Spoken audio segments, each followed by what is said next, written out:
शिक्षा मित्र जो बेहद कम मानदेय और विषम परिस्थितियों के बीच शिक्षा की नींव मजबूत कर रहे हैं, एक बार फिर से सुर्खियों में हैं, क्योंकि आगामी समर कैंप को लेकर उनकी चिंताएं और मांगे चर्चा का विषय बनी हुई हैं। आखिर क्यों कई शिक्षा मित्र समर कैंप में अपनी सेवाएं देने से हिचक रहे हैं, उनके मन में किस बात का असंतोष है और आउटसोर्सिंग कर्मचारियों के लिए भी कौन सी नई उम्मीद जगी है, आइए इस खबर को विस्तार से जानते हैं।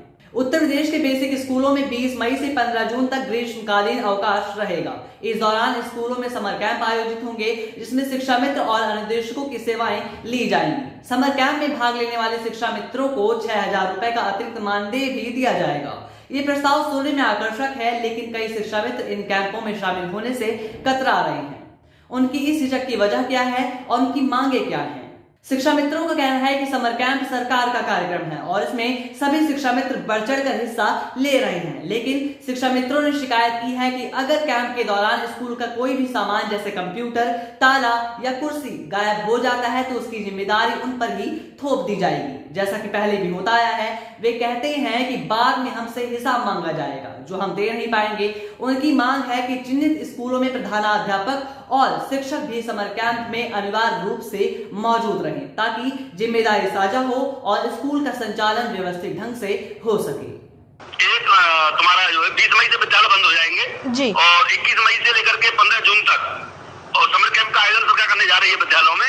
उसमें हमारे शिक्षा मित्रों को अनुदेशकों को लगाया गया है जी, क्योंकि जो 90,000 और 1 लाख तनख्वाह ले रहे हैं वो घर में आराम से ठंडी एसी का आनंद लेंगे और शिक्षा मित्र और अनुदेशक जी मात्र 6,000 रुपए उसका जो मानदेय रखा गया है 6,000 रुपए रखा गया है। जी। 6,000 रुपए में अपने वहाँ विद्यालय आकर खोलेंगे। आप बताइए कहाँ तक जायज है? कम से कम मानदेय तो उनको यहाँ देते, सम्मानजनक देते। आप काम ले रहे हो, 25 दिन आप समर कैंप चलाएंगे तो कम से कम 1 महीने का मानदेय तो उनको देना था, नहीं देना था जी। ये असंतोष शिक्षा मित्रों की व्यवहारिक चिंताओं को उजागर करता है। वे पहले से ही कम मानदेय में ग्रामीण स्कूलों में दिन रात मेहनत कर रहे हैं। 6,000 रुपए का अतिरिक्त मानदेय भले ही राहत दे, लेकिन बिना उचित सहयोग और जिम्मेदारी बंटवारे के वे इसे बोझ मान रहे हैं।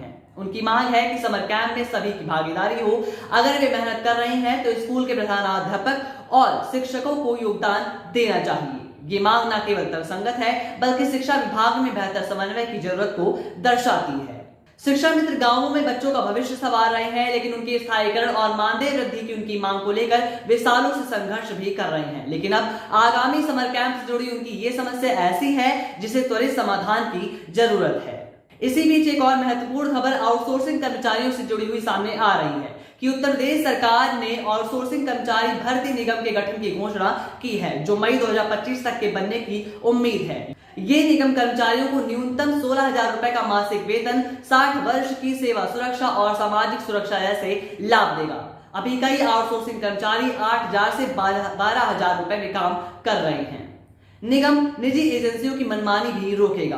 राज्य कर्मचारी संयुक्त परिषद ने इसकी मांग को लेकर ज्ञापन सौंपा है और सरकार ने अगले सप्ताह तक बैठक का आश्वासन भी दिया है। शिक्षा मित्रों के समर कैंप से जुड़ी इस समस्या का क्या समाधान निकल के आता है, ये तो देखने वाली बात होगी। बाकी आप देखते रहिए अटल टीवी।